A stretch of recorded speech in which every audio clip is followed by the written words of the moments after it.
Hey, what's up guys, and welcome to another episode of Deliciously Decayed. I am Rick. And I'm Dev. Today we're going to be checking out Rutland Prison Camp in Rutland, Massachusetts. It was a prison camp for light offenders that was sort of a mix of farming and experimental treatment for tuberculosis. Did they grow tuberculosis? They did. They had a tuberculosis plant hospital. Wow, that's some crazy shit. But before we go there, we decided to make a little pit stop at what is now considered, according to Google, to be a cultural landmark and phenomenon, and we're going to add our mark to that. We're here in beautiful, where are we? We're in Lincoln. We're in one of those dead presidents on the fucking 4th of July. So what do you think about that? It's certainly something.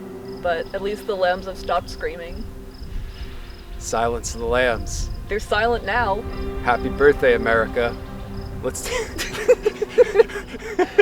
do this. From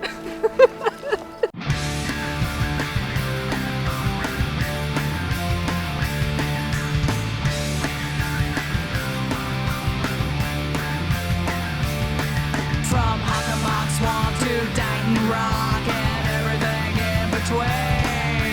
Petroglyphs and monoliths and things best left unseen. Bridgewater Triangle, dark and creepy quarters, haunted asylums, and don't forget the tunnels.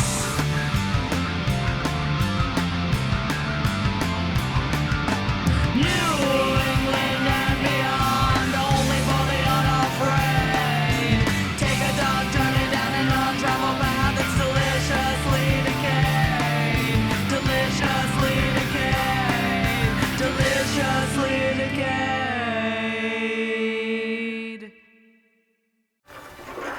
Make some space, you guys. Got a new member.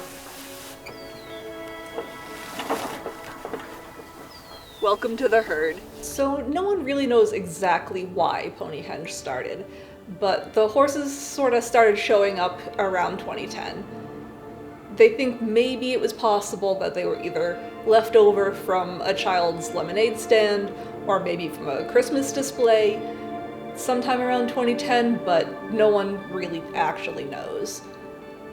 But the herd does keep growing. People have been bringing their own horses to add on to here, just different toy horses, hobby horses, just anything along that line. There's even a duck in there somewhere. Pretty well taken care of. They get rearranged every now and then, so they're either in circles or just kind of going in all directions.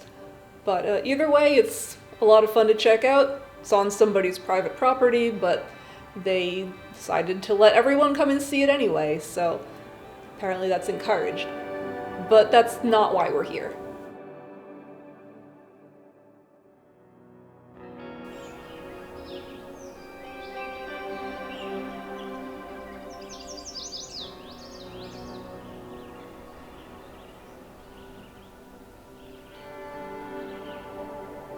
In 1903, the state legislature created Rutland Prison Camp as an industrial camp for prisoners with light sentences.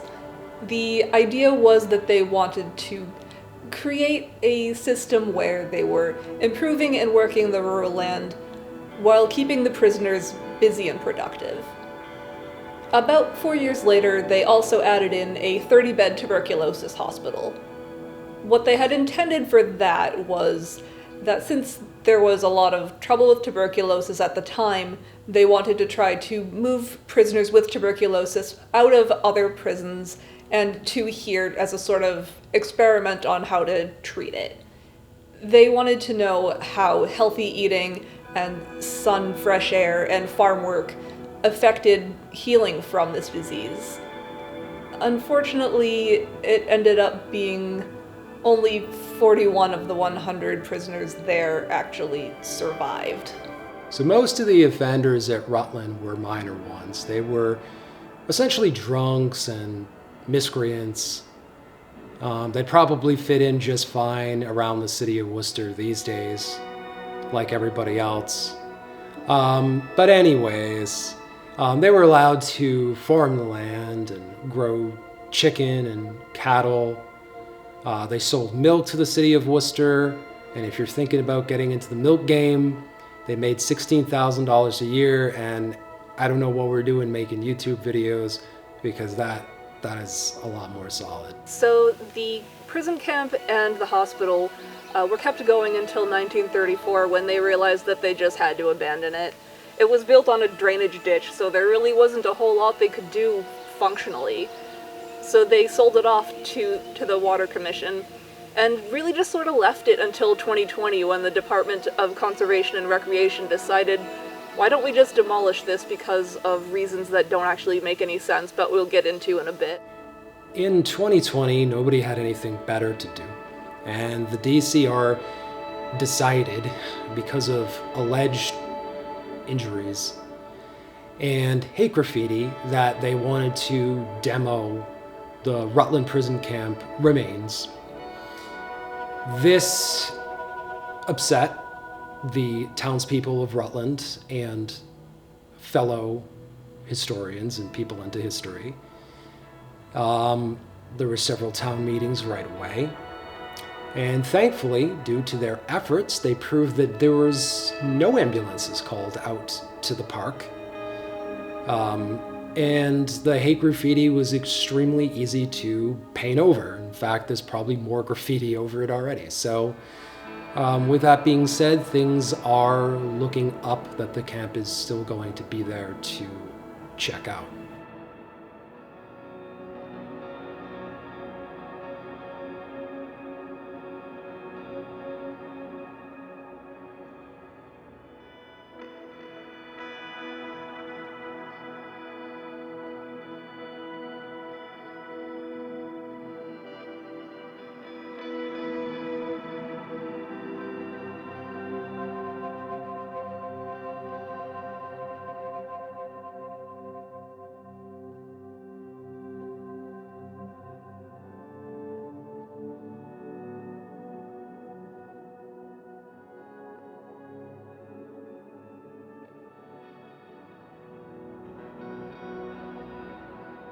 Is it haunted?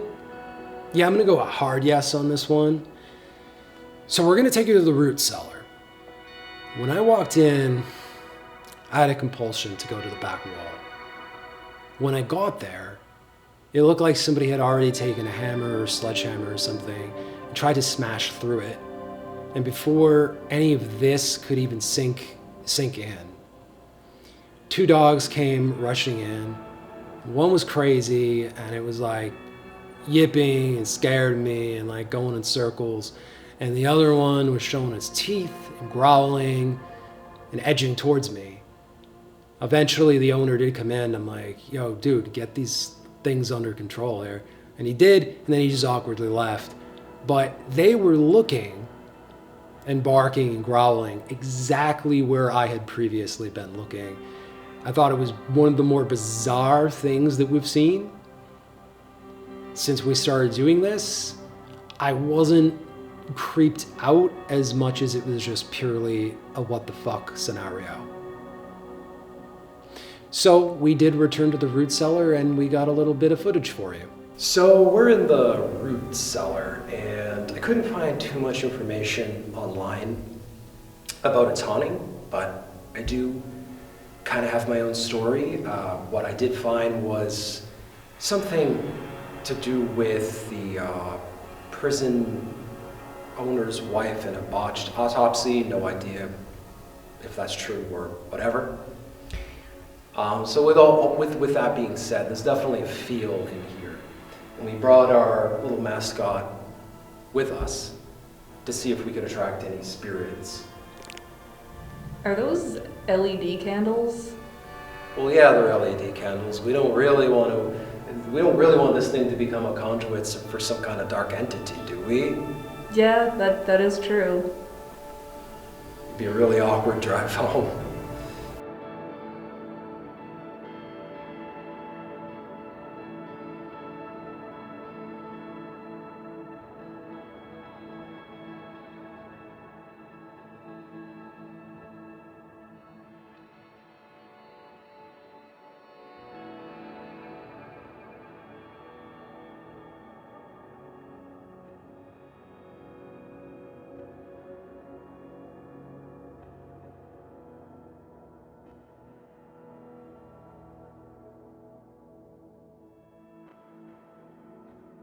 So after we finished exploring Rutland Prison Camp, we went down the street to try to find its cemetery. What we found first was Goose Hill Cemetery, which is apparently the resting place of Oliver Chickering, who's a Minuteman called by Paul Revere.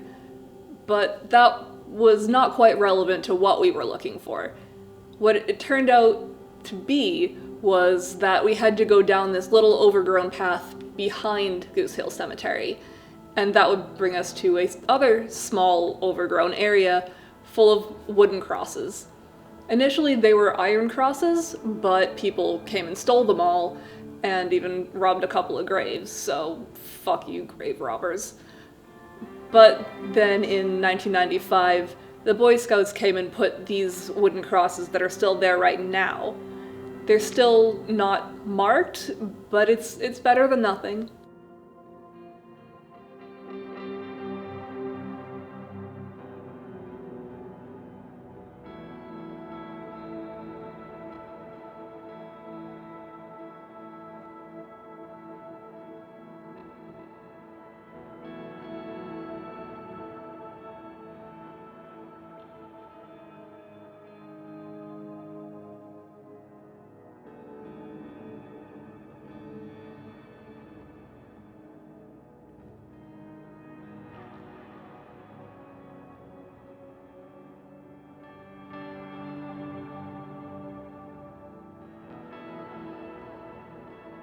So that concludes another episode of Deliciously Decayed. What'd you think of this place? It was good. I really like this place a lot, and it looks like the petition to not have it demolished is going really well.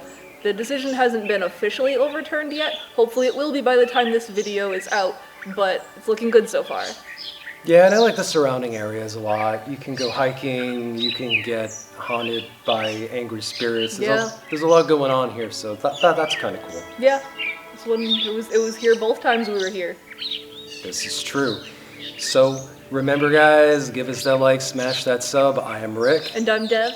See you in New England's darkest corners.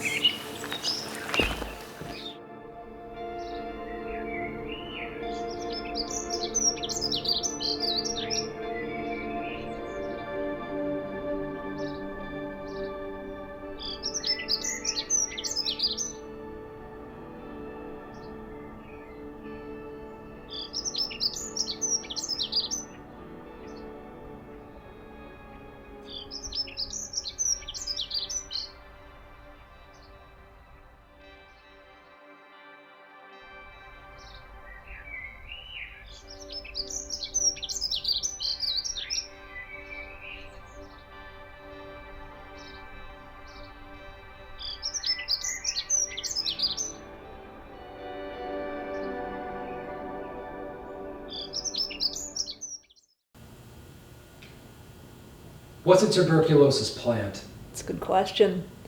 Tuberculosis plant is where you grow tuberculosis. So does it make sense to put these people in with plants that they contracted tuberculosis from?